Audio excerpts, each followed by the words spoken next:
The ALJ must always consider medication side effects. However, the treatment on that is different per circuit. There are some circuits that hold that a client's testimony regarding medication side effects is enough to trigger the ALJ's duty to consider those medication side effects and discuss and consider whether or not it impacts the RFC. However, there are other circuits that hold that if the medication side effects are not presented within the medical records themselves, if it's not documented throughout the longitudinal record, then the ALJ is not faulted for failing to include limitations in the RFC. Basically, even if the client testifies to limitations, if it's not presented in the medical records, the ALJ is free to discount and disregard them. Since there's a big difference in the treatment across the board, across all circuits, and even in circuits where you have to where the ALJ is required to listen to the testimony of the claimant and consider testimony, sometimes they will find a reason to reject that testimony and explain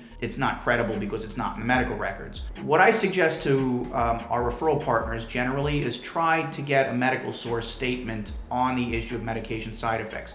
You want some documentation on that point, and sometimes I suggest, whether you can get it or not, I guess depends on the doctor, but maybe an explanation as to why the medication side effects that are reflected in the MSS are not in the medical records.